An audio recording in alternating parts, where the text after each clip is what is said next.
Le dîner de Noël chez les Harrison avait toujours été une question d'apparence. Verre en cristal, porcelaine importée et conversation destinée à mettre en avant les réussites de chacun durant l'année écoulée. Ce réveillon de Noël ne faisait pas exception, sauf que j'étais apparemment sur le point d'être reniée. « Sophia, nous devons parler de ta situation de logement », annonça ma mère en découpant sa côte de bœuf avec une précision chirurgicale. Sa voix portait ce ton particulier qu'elle utilisait lorsqu'elle s'apprêtait à annoncer une mauvaise nouvelle tout en maintenant une parfaite étiquette de dîner. Je levai les yeux de mon assiette, ma fourchette à mi-chemin de ma bouche. Autour de la table en acajou se trouvait toute ma famille, mes parents, mon frère aîné Marcus avec sa femme Jennifer, et ma sœur cadette Ashley avec son fiancé David. Tout le monde portait ses plus beaux habits de Noël, la salle à manger brillait à la lueur des bougies et des décorations coûteuses. « Qu'y a-t-il au sujet de ma situation de logement, maman ?» demandai-je, bien que j'aie la désagréable impression de savoir où cela menait. « Eh bien, ma chérie, » dit-elle sans me regarder, « ton père et moi en avons discuté, et nous pensons qu'il est temps que tu trouves ton propre logement. » Mon père hocha gravement la tête. « Tu as 28 ans, Sophia. C'est embarrassant de dire aux gens que notre fille vit encore à la maison. D'autant plus que tu peux à peine subvenir à tes propres besoins. » Marcus ajouta, avec un sourire en coin en attrapant son verre de vin, « Sérieusement, tu fais quoi comme boulot? Ce petit truc d'ordinateur? » Je fais du développement web, répondis-je doucement. Oui, jouer à l'ordinateur toute la journée, intervint Ashley, alors que le reste d'entre nous a de vraies carrières. Jennifer, infirmière, avait l'air mal à l'aise mais ne dit rien. David, conseiller financier, se concentra sur son assiette. Le fait est, poursuivit ma mère, sa voix prenant ce tranchant que je connaissais si bien, tu es trop fauché pour cette famille. Nous avons un certain standing à maintenir, et franchement, ta situation rejaillit mal sur nous tous. Je sentis mes joues brûler. Trop fauché pour cette famille. Regarde tes frères et sœurs, dit mon père en désignant la table. Marcus est un avocat prospère, bientôt associé dans son cabinet.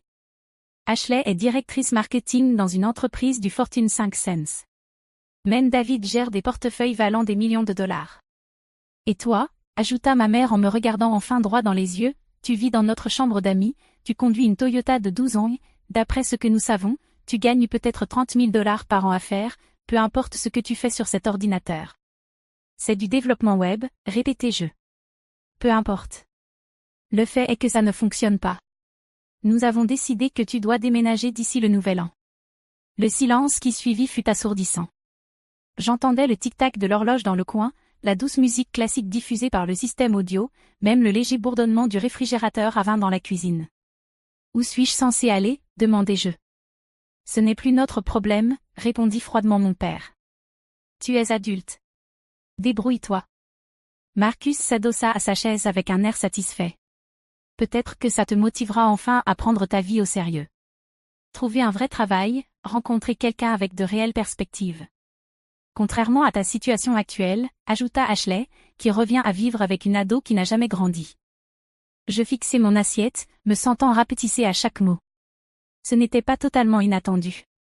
Ma famille n'avait jamais caché sa déception face à mes choix de carrière ou de mode de vie, mais l'entendre énoncer aussi brutalement la veille de Noël paraissait particulièrement cruel. Je ne comprends pas, dis-je lentement. Je paie un loyer. J'achète ma propre nourriture. Je ne vous demande pas d'argent. 300 $ par mois, ce n'est pas un loyer, ricana ma mère. C'est de la charité, et franchement, nous en avons assez de faire semblant que cet arrangement convient à qui que ce soit. Nous pensions de toute façon transformer ta chambre en bureau à domicile, ajouta mon père. Quelque chose de plus productif. C'est alors que mon téléphone sonna. La sonnerie trancha le silence tendu comme un couteau. Tout le monde à table se tourna vers moi avec des expressions plus ou moins agacées. « Éteins ça », siffla ma mère. « Nous avons une discussion de famille. » Mais je jetai un coup d'œil à l'appelant et me figeai. C'était un numéro que je reconnaissais immédiatement, mon conseiller bancaire privé chez Goldman Sachs. « Je dois répondre, dis-je. »« Absolument pas », répliqua fermement mon père. « Quel que soit ce démarcheur, il peut attendre. »« Ce n'est pas un démarcheur. C'est ma banque. » Marcus éclata de rire. « Ta banque ? Quelle banque appelle les gens la veille de Noël ? Et qu'est-ce qu'ils pourraient bien vouloir avec toi ? » Je regardais autour de la table les visages de ma famille, sceptiques, méprisants, de plus en plus irrités. Quelque chose se brisa en moi. « Vous savez quoi ? Vous avez raison. Voyons ce qu'ils veulent. Je répondis à l'appel et mis aussitôt le haut-parleur. Bonsoir, mademoiselle Harrison. Ici Richard Peton de Goldman Sachs Private Wealth Management. Je suis désolé d'appeler la veille de Noël, mais je voulais vous informer personnellement d'une affaire urgente concernant votre compte. La table entière se figea. La fourchette de ma mère, à mi-chemin vers sa bouche, s'arrêta net. De quoi s'agit-il, Richard? Demandai-je calmement. Eh bien, comme vous le savez, nous gérons la diversification de votre portefeuille d'investissement, et j'ai le plaisir de vous informer que votre compte a franchi un cap significatif. À la clôture du marché aujourd'hui, vos actifs totaux sous gestion chez nous dépassent les 127 millions de dollars. On aurait entendu une mouche voler. La fourchette de ma mère tomba dans son assiette. Je voulais vous féliciter personnellement, poursuivit Richard, et discuter de nouvelles opportunités d'investissement susceptibles d'intéresser une cliente de votre envergure. Nous avons des offres exclusives pour les portefeuilles de cette taille. Le verre de vin de Marcus resta suspendu en l'air. De plus, continua Richard, je voulais confirmer que la distribution trimestrielle de 2,3 millions de dollars provenant de vos différentes entreprises a bien été traitée et apparaîtra sur votre compte courant demain matin. La bouche d'Ashley s'ouvrit de stupeur. Je voulais aussi vous informer que l'acquisition immobilière que vous envisagiez, ce bien commercial au centre-ville de Portland, nous avons pu négocier le prix à 8,7 millions de dollars. Dois-je procéder à l'achat? Mon père avait l'air d'avoir vu un fantôme. Richard, dis-je en gardant mon calme même si mon cœur battait à tout rompre, puis-je vous rappeler demain? Je suis au dîner de famille. Bien sûr, mademoiselle Harrison. Et permettez-moi d'ajouter que vos investissements en crypto-monnaie ont extrêmement bien performé ce trimestre. La stratégie de diversification que nous avions élaborée a vraiment porté ses fruits. Passez de bonnes fêtes, et nous reparlerons bientôt. Merci, Richard. Joyeux Noël à vous. Je raccrochai le téléphone et le posai à côté de mon assiette. Puis je repris ma fourchette et croquai dans ma côte de bœuf comme si de rien n'était. Le silence s'étira pendant ce qui me sembla des heures. Finalement, Marcus se racla la gorge. Qui c'était? Mon gestionnaire de fortune privée chez Goldman Sachs, répondis-je calmement. Tu es, quoi? Murmura ma mère. Mon gestionnaire de fortune privée. Richard Peton. Un type très bien. MBA de Harvard. Il gère des portefeuilles pour des personnes à trait au patrimoine. Au patrimoine, répéta Ashley d'une voix aiguë. Eh bien, leur minimum pour la gestion privée est généralement autour de 10 millions d'actifs, mais ils ont fait une exception pour moi quand j'ai atteint 5 millions, il y a environ 3 ans. Mon père me regardait comme si je parlais une langue étrangère. Sophia, qu'est-ce que ça veut dire? Cet appel. 127 millions. C'est une sorte de blague? Je posai ma fourchette et regardai autour de la table les visages abasourdis de ma famille. Pas une blague, papa. C'est ma valeur nette actuelle, à quelques millions près selon les fluctuations du marché. C'est impossible, lâcha Marcus d'un ton sec.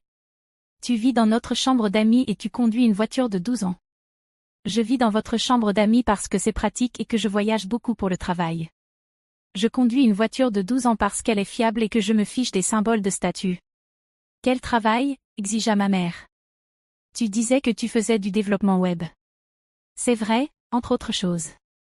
Jennifer, qui était restée silencieuse pendant tout le dîner, prit enfin la parole. Sophia, tu es en train de dire que tu es en réalité riche? Extrêmement riche, oui.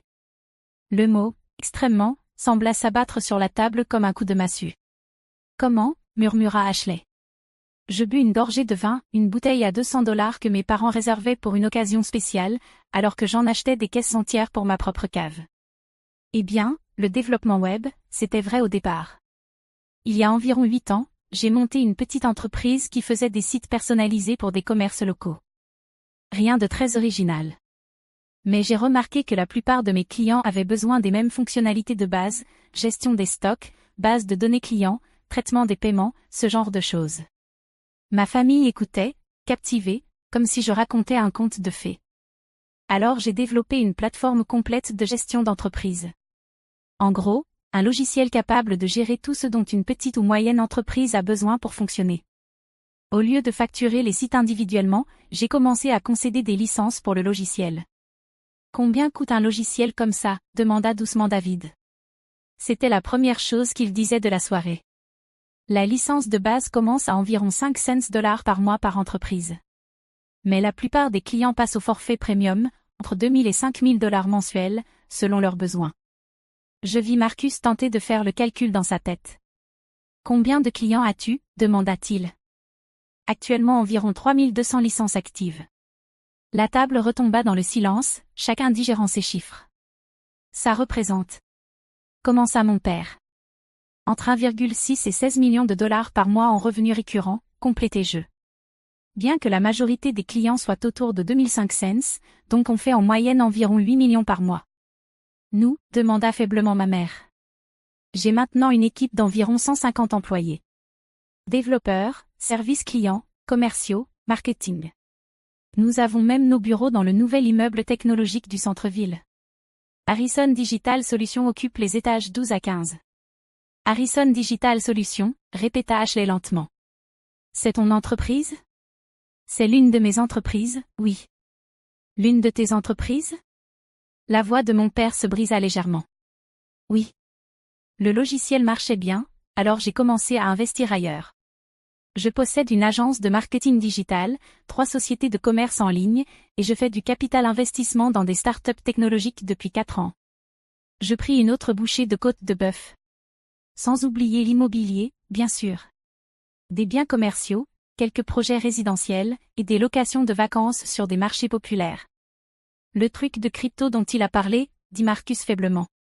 Oh, ça. Oui, je suis entré tôt dans le Bitcoin et l'Ethereum. En 2016, je crois. Cet investissement seul vaut environ 23 millions maintenant. Ma mère reposa son verre de vin d'une main tremblante.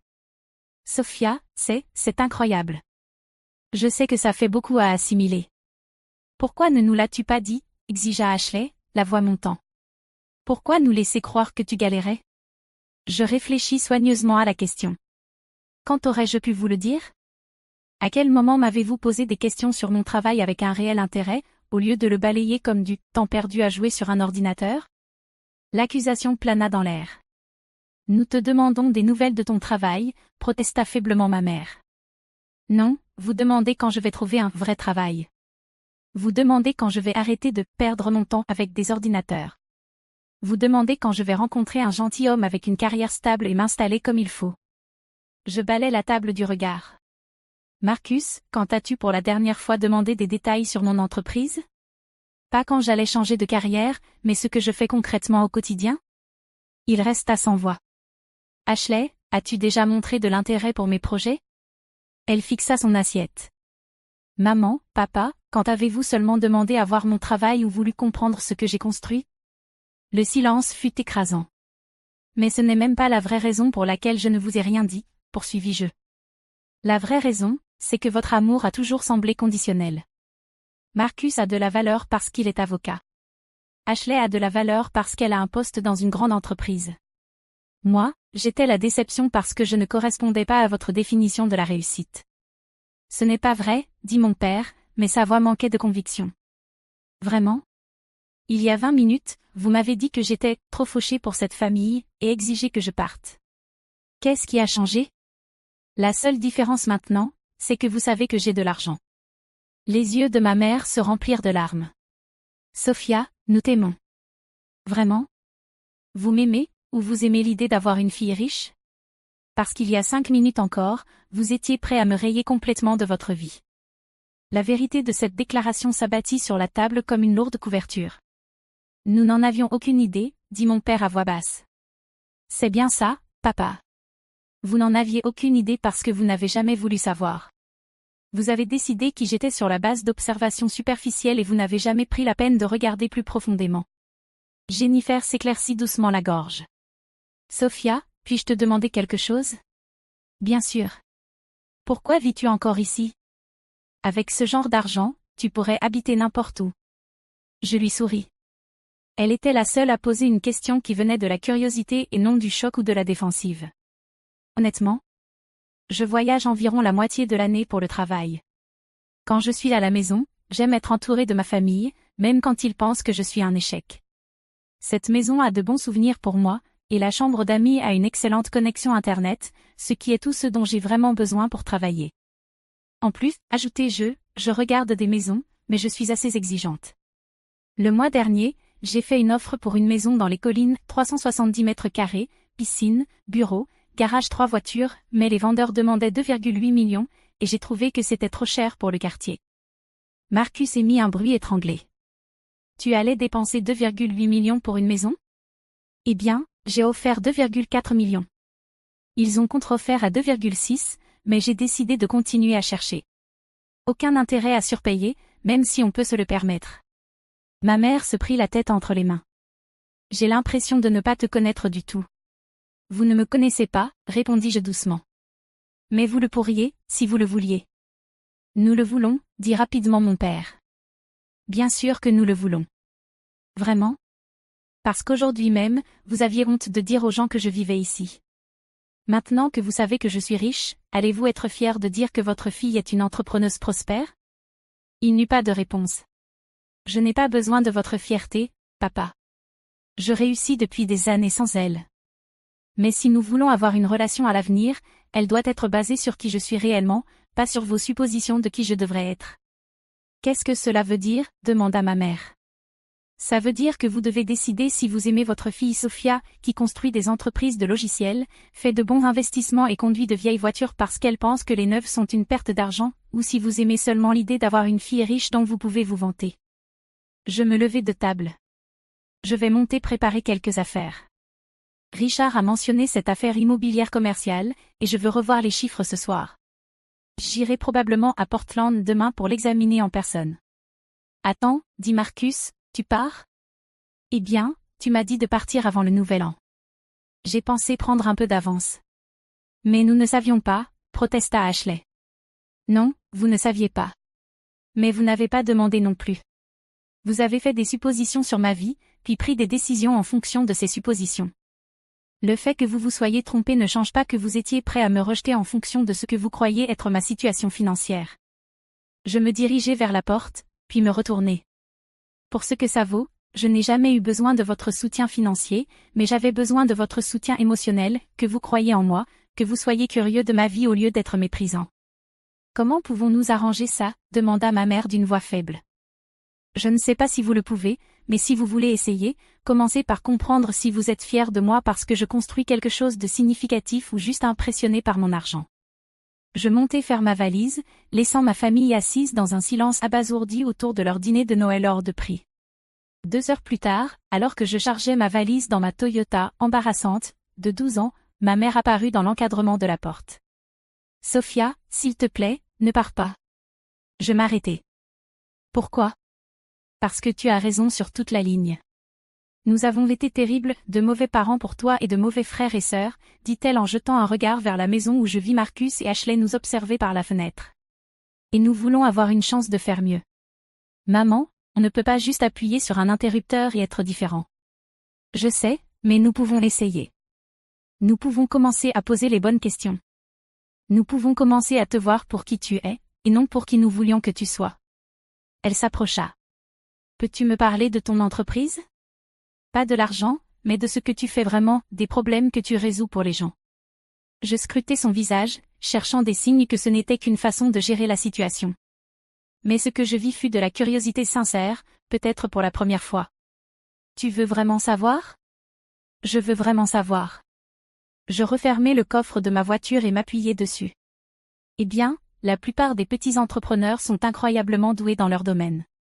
Ce sont d'excellents boulangers, des mécaniciens brillants ou des artistes créatifs, mais ils sont mauvais en gestion. Ils passent la moitié de leur temps à lutter avec les stocks ou les bases de données clients au lieu de faire ce qu'ils aiment. Ma mère hocha la tête, écoutant réellement. Alors j'ai créé un logiciel qui gère automatiquement toute l'administration.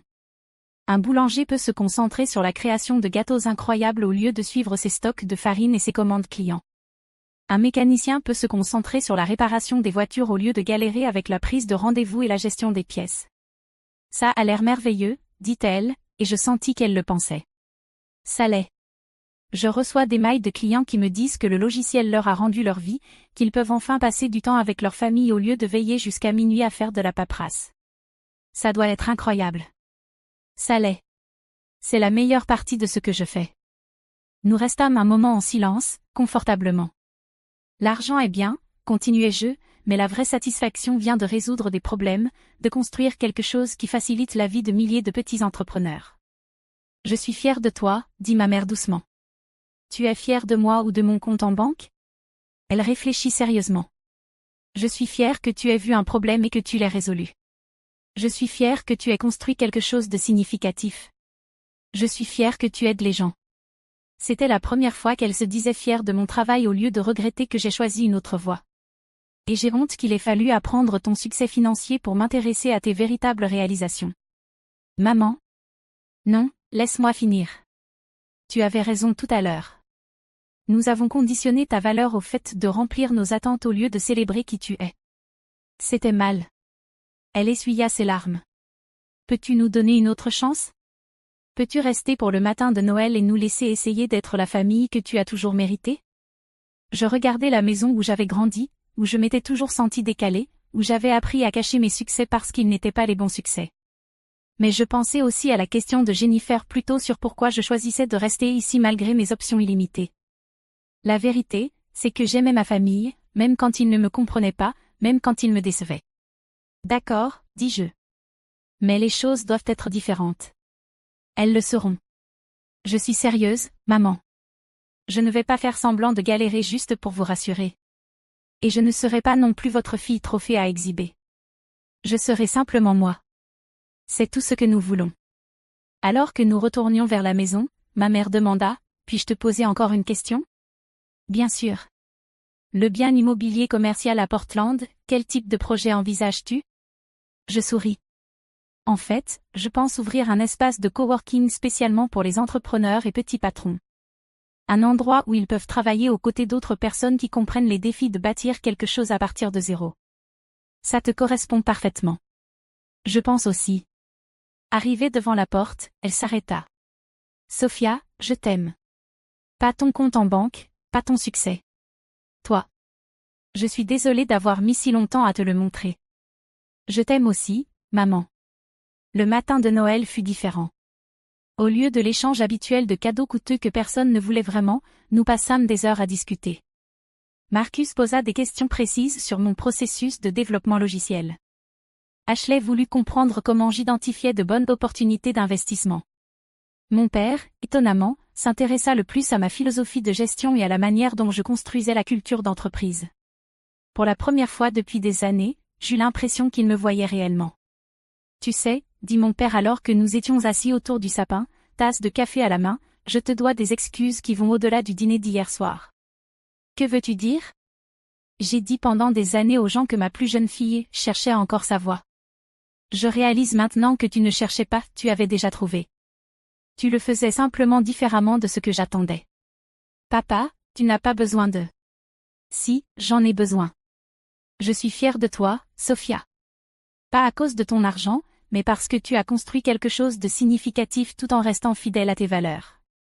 Parce que tu as vu des opportunités là où d'autres voyaient des problèmes. Parce que tu es généreuse, réfléchie et brillante. Il fit une pause. Et parce que tu as eu la grâce de nous pardonner d'avoir été aveugle à qui tu es vraiment. En les regardant, vraiment regardant ma famille peut-être pour la première fois depuis des années, je réalisais quelque chose d'important. L'argent avait toujours été leur langage du succès et de la sécurité. Découvrir ma situation financière ne changeait pas qui j'étais, mais cela traduisait mes accomplissements dans une langue qu'ils pouvaient comprendre. La vraie question était de savoir si nous pouvions construire une relation basée sur une compréhension plus profonde, et pas seulement sur un vocabulaire commun. Alors, dit Ashley avec un sourire, tu veux nous parler de quelques autres projets? Je suis particulièrement curieuse de l'investissement providentiel. Je souris, m'installant confortablement dans mon fauteuil. Eh bien, il y a cette start-up fascinante qui travaille sur des solutions d'emballage durable. Et pour la première fois depuis des années, ma famille se pencha pour écouter. L'affaire immobilière de Portland échoua, j'ai jugé que le quartier n'était pas idéal pour mon espace de coworking, mais 3 mois plus tard, j'ai trouvé le bâtiment parfait à Seattle. Ma famille m'a aidé à fêter l'ouverture. Marcus s'occupa d'une partie du juridique, Ashley conseilla sur la stratégie marketing, et mes parents prirent l'avion pour la cérémonie du ruban. Quand les actualités locales m'interviewèrent à propos de la nouvelle entreprise, ma mère resta à mes côtés, rayonnant d'une fierté sincère. Voici ma fille, dit-elle aux journalistes. Elle construit des entreprises qui aident les autres à réussir. Pas « ma fille riche » ni « ma fille à succès ». Juste « ma fille ». C'était la meilleure présentation qu'elle ait jamais faite.